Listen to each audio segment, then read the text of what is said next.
욥기 24장입니다.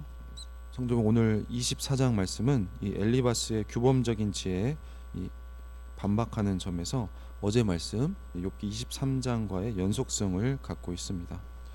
오늘 말씀은 그러니까 이 규범, 즉 이 세상의 패턴이 존재하는 것과 그 패턴을 인간이 인식할 수 있는 것은 전혀 다른 차원의 문제라는 것입니다. 패턴은 존재하지만 인간이 그 패턴을 인식할 수 없다면 그것은 한 인간에게는 패턴이 존재하지 않는 것과 마찬가지라는 것입니다.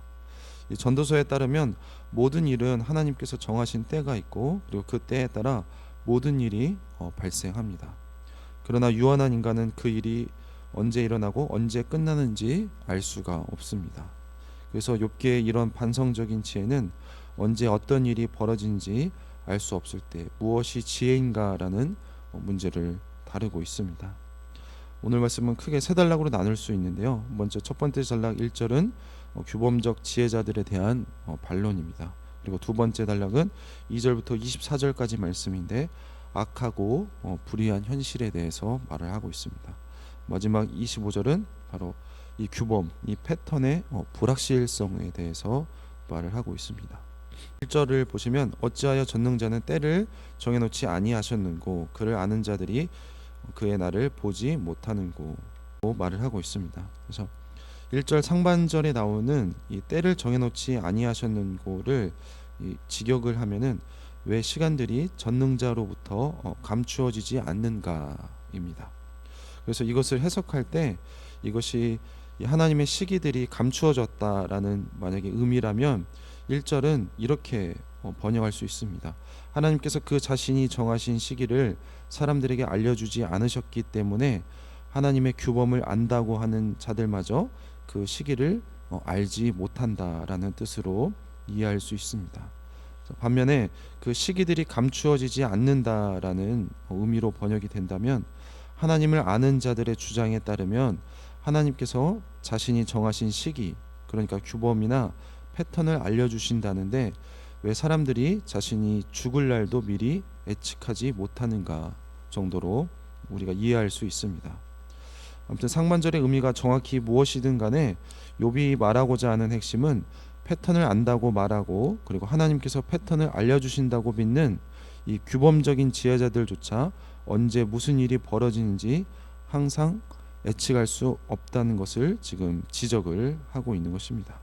하나님이 심판하시는 것은 분명한데 하나님의 심판의 행동을 하실 때를 정해놓지 않으신 듯 우리가 보기에는 행동을 하는 것 같습니다. 자, 그 바람에 이 하나님을 가까이 하는 자들도 이 하나님의 역사 속에서 악을 심판하는 것을 우리는 좀처럼 보지 못합니다. 그러니 세상은 이렇듯 혼돈하고 부조리하게 되었다고 합니다.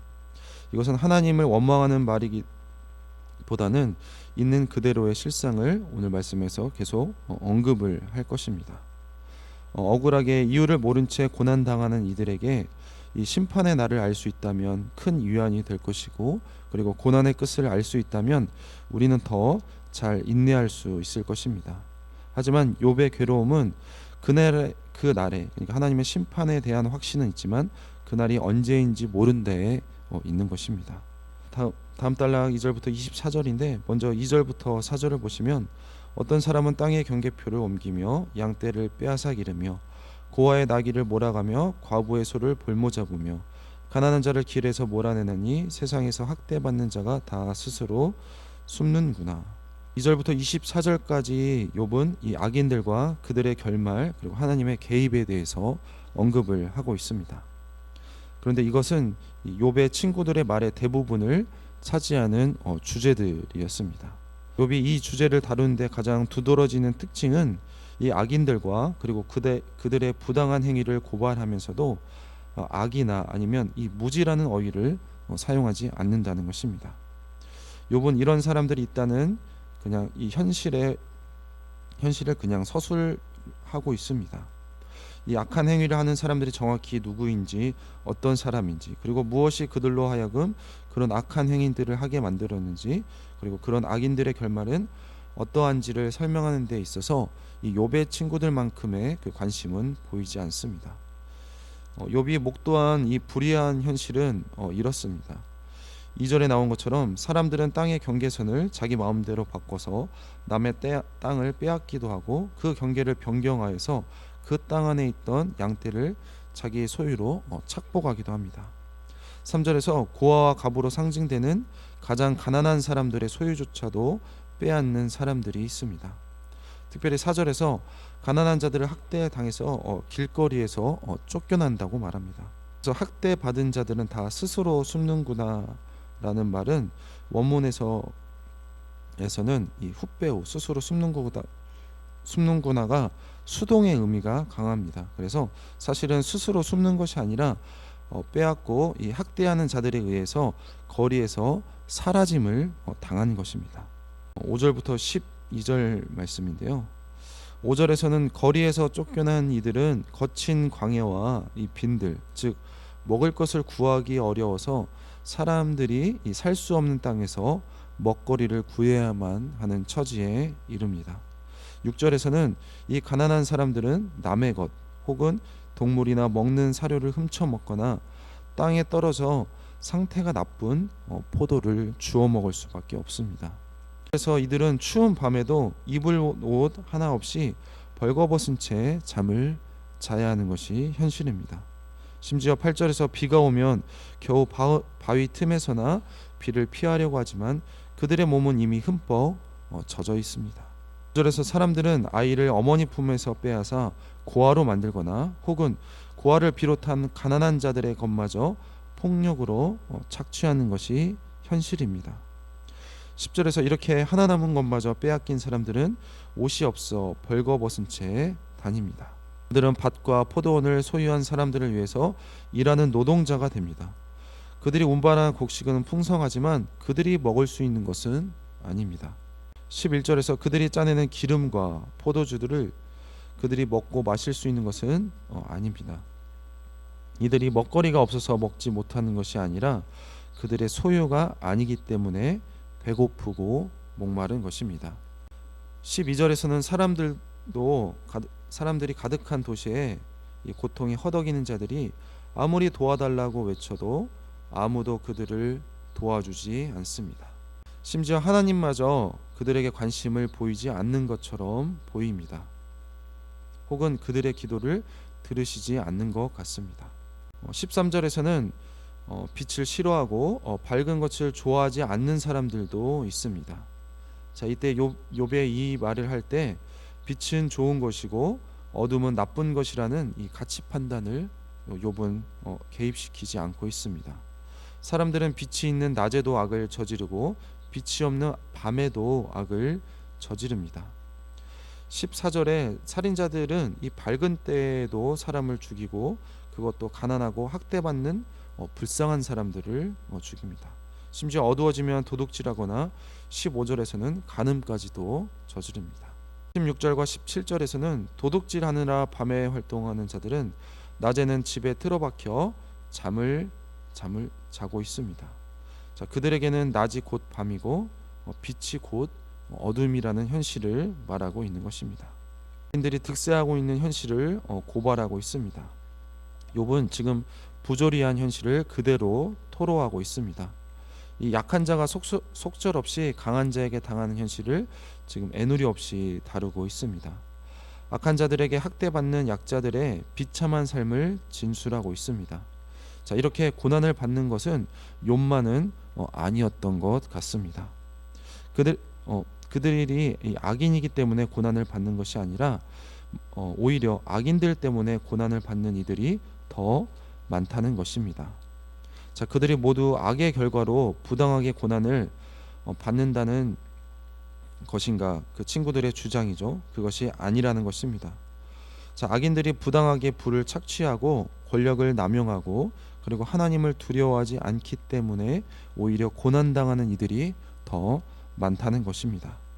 낮에는 숨고 밤에만 활보하는 이들 때문에 약하고 가난한 사람들이 고통을 받는 것이 바로 우리가 사는 세상의 현실이라는 것입니다. 자, 그런데도 하나님께서는 이 현실을 다 보고 계시면서도 모른 척 하시는 것처럼 보이는 것도 바로 욥이 욥에게는 바로 현실이라는 것입니다. 다음 단락은 18절부터 24절 말씀입니다. 18절부터 24절은 이 악인들이 처하게 될 결말에 대해서 말을 하고 있습니다. 악인의 결말을 설명하는 욥의 언어는 사실 친구들이 말하는 것과 상당히 유사합니다. 18절에서는 그들의 삶은 빠르게 지나가고 그들의 소유도 저주를 받습니다. 19절에서는 죽음이 그들을 기다리고 있으며 20절에서는 그들이 잊혀짐이 바로 그들의 결말이라는 것입니다. 이렇게 저주와 죽음과 잊혀짐은 친구들이 이 규범적인 지혜가 규정하는 이 악인들의 결말과 동일합니다. 특별히 24절에서 또한 그들이 높아져 잠시 잘 나갈 때가 있지만 곧 낮아지고 그리고 추수의 때에 이삭처럼 잘려나갈 것이라고 하는 말은 앞서 욥의 친구인 소발의 주장과 유사합니다. 자, 그런데 차이점이 있습니다. 22절에 이런 강포한 자들을 인도하시는 분도 그리고 23절에서 그들에게 평안을 주시며 그들에게 의지가 되시는 분도 바로 하나님이라는 겁니다. 그래서 이 단락에서는 이 모든 것을 주관하시고 모든 일이 하나님 뜻 안에서 이루어진다는 이 하나님의 절대 주권을 의미하고 있는 것입니다. 마지막으로 25절입니다. 가령 그렇지 않을지라도 능히 내 말을 거짓되다고 지적하거나 내 말을 헛되게 만들 자가 누구랴. 이 악인의 결말을 지금 규범적인 지혜와 거의 유사하게 표현하고 있는 욥의 주장의 결말은 그러나 지금 친구들과 전혀 다릅니다. 이 규범적인 지혜는 반드시 그 규범대로 그리고 그 패턴대로 되어야 합니다.